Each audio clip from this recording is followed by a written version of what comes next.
नमस्कार बच्चों। आज हम इतिहास के अध्याय 2 राजा, किसान और नगर के बारे में पढ़ेंगे। राजा, किसान और नगर, जो 600 ईसा पूर्व से लेकर के 600 ईस्वी तक, 6ठी शताब्दी ईस्वी तक है। सबसे पहले हमें ये पता होना चाहिए कि ऋग्वैदिक काल के बाद बहुत सारे परिवर्तन आए और उसके बाद जो है 600 ईसा पूर्व से 600 ईस्वी की जो जानकारी है वो अभिलेखों के माध्यम से, सिक्कों के माध्यम से, ग्रंथों के माध्यम से और चित्रों के माध्यम से मिलती है। इसमें सबसे पहला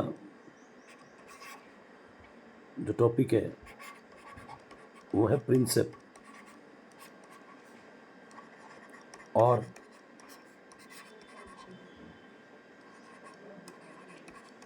प्रियदर्शी। तो आपको पता होना चाहिए प्रिंसेप से मतलब जेम्स प्रिंसेप से है। आपके पेपर के लिए छोटा प्रश्न बहुत काम का ही है। जेम्स प्रिंसेप, जिसने अशोक के अभिलेखों को सबसे पहली बार पढ़ा था, अशोक के अभिलेखों को सर्वप्रथम पढ़ा, क्योंकि प्रिंसिपल ही पढ़ता है, तो जेम्स प्रिंसेप ने सबसे पहले पढ़ा था।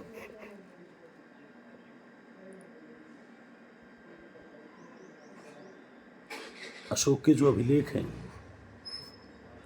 उन अभिलेखों में अशोक को प्रियदर्शी लिखा गया है। छोटा प्रश्न यहाँ भी काम का है कि प्रियदर्शी नाम से किस मौर्य राजा को जाना जाता है, तो अशोक मौर्य को। अशोक मौर्य के बाद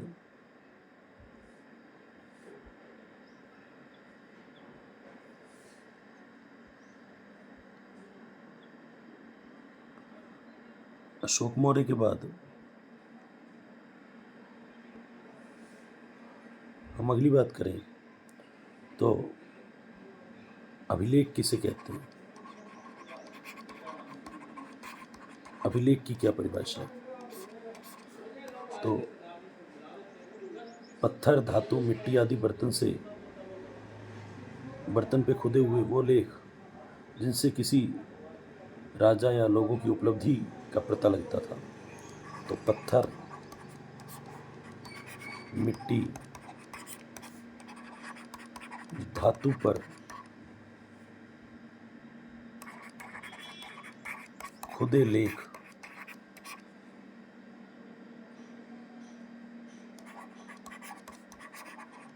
जो किसी राजा या लोगों की उपलब्धि के बारे में था, वो अभिलेख कहलाता है। इसके बाद जनपद किसे कहते हैं।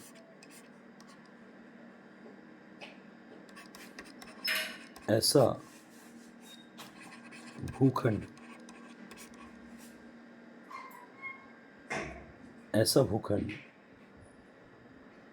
जहां लोग स्थायी रूप से बस जाते हैं, उनको जनपद कहते थे। उससे अगला टॉपिक है 16 महाजनपद।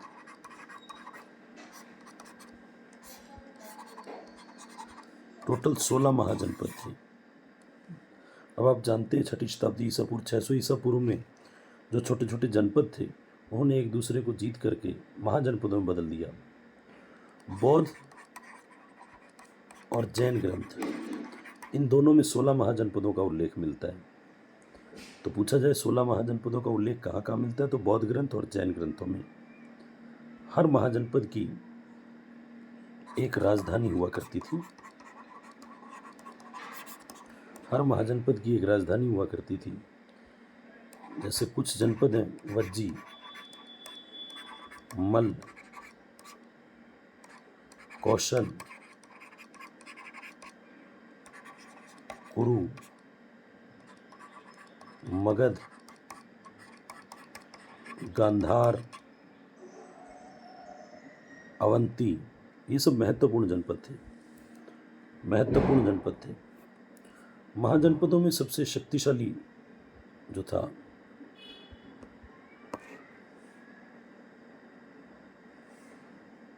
मगध जनपद था। तो इम्पोर्टेंट बात है मगध महाजनपद। तो पूछा जाए 16 जनपदों में सबसे शक्तिशाली महाजनपद कौन था, तो मगध महाजनपद था। मगध महाजनपद जो है आधुनिक बिहार वाला हिस्सा है, आधुनिक बिहार वाला हिस्सा है। और इसके सबसे शक्तिशाली होने का कारण जो था, मगध क्यों सबसे शक्तिशाली था, ये प्रश्न आपके लिए बड़ा काम का है। यहाँ एक तो उपज अच्छी होती थी। दूसरी बात, लोहे की खदानें थीं, जिससे लोहे औजार वगैरह, हथियार वगैरह बनाए जा सकते थे। हाथी बहुत ज़्यादा थे यहाँ। आवागमन सस्ता था, नदियाँ होने के कारण, गंगा वगैरह होने के कारण आवागमन, आने जाने के साधन सुलभ और सस्ते थे। और मगध के शासकों की नीतियाँ भी इस तरह की थी कि मगध सबसे शक्तिशाली जो था महाजनपद था। इम्पोर्टेंट है, मगध की राजधानी राजगृह या इसी का प्राकृत नाम राजगीर मिलता है।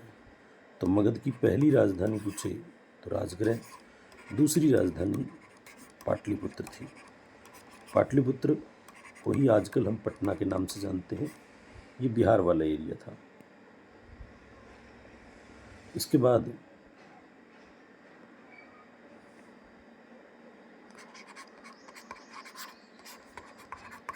मौर्य साम्राज्य का उदय। मगध में मौर्य साम्राज्य का उदय की बात करें तो मौर्य वंश का संस्थापक चंद्रगुप्त मौर्य था। चंद्रगुप्त मौर्य, जिसने 321 ईसा पूर्व में मगध में मौर्य वंश की स्थापना की थी। तो आपके लिए छोटा प्रश्न है, मौर्य वंश का संस्थापक कौन था? इसका साम्राज्य जो है, चंद्रगुप्त मौर्य का साम्राज्य अफगानिस्तान, बलूचिस्तान आदि तक फैला हुआ था।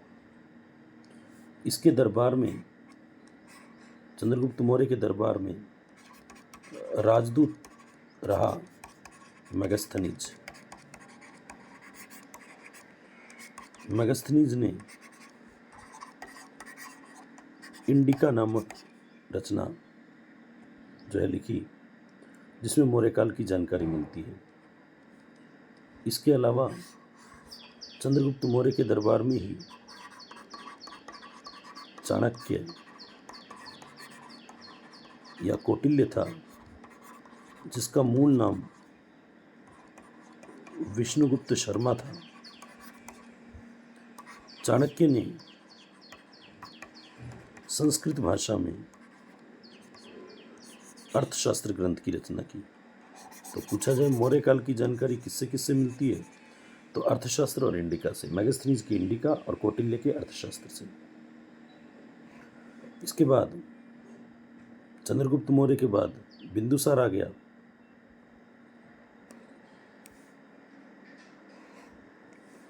दूसरा मौर्य राजा बिंदुसार आ गया। और बिंदुसार का ही बेटा तीसरा मौर्य राजा अशोक मौर्य का शासन आ गया। अशोक मौर्य की बात करें तो ये भारत का सबसे प्रसिद्ध राजा था, सबसे प्रसिद्ध और महान राजा था। दूसरी बात, इसने कलिंग, जिसको आज का हम उड़ीसा के नाम से जानते हैं, कलिंग विजय की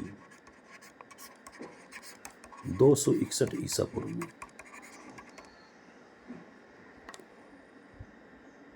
कलिंग विजय की।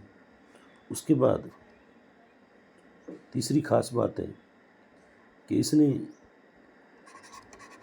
प्रजा के नैतिक उत्थान हेतु, नैतिक सुधार हेतु धम्म का प्रचार किया।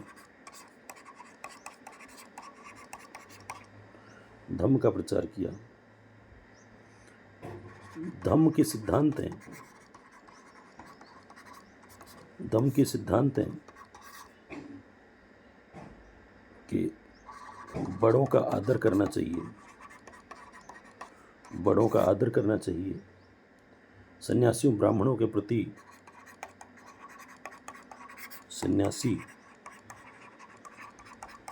ब्राह्मणों के प्रति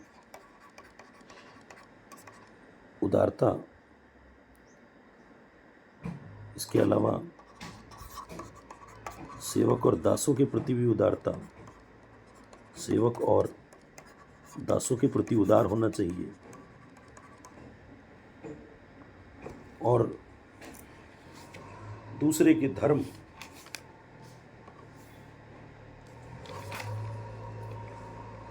इसके अलावा दूसरे धर्म और परंपराओं के प्रति भी उदार होना चाहिए। ये प्रश्न बड़ा काम का है कि अशोक मौर्य सबसे महान राजा था, बताओ उसके धम्म सिद्धांत के बारे में बताओ।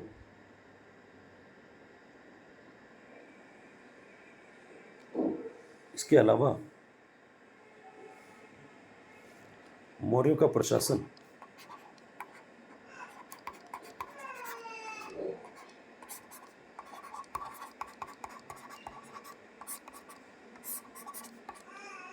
मौर्य प्रशासन के बारे में बात करें तो मौर्य प्रशासन के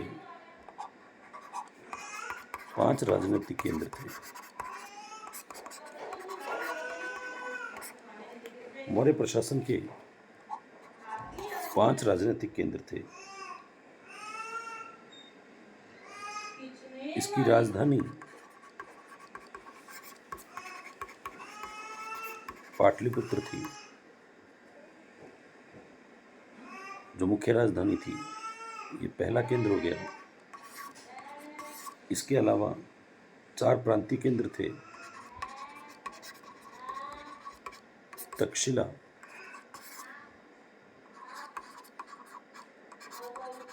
उज्जैनी, तौसली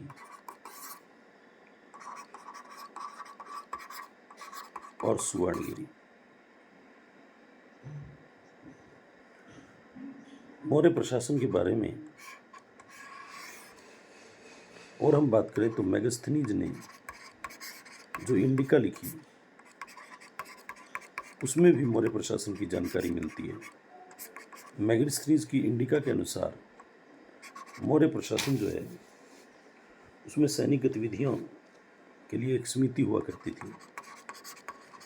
सैनिक गतिविधियों की एक समिति हुआ करती थी,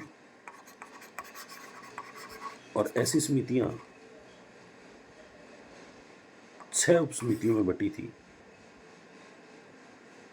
इसके अलावा अशोक ने धम्म महामात्र नामक अधिकारी लगाया था, जो धम्म का प्रचार प्रसार करता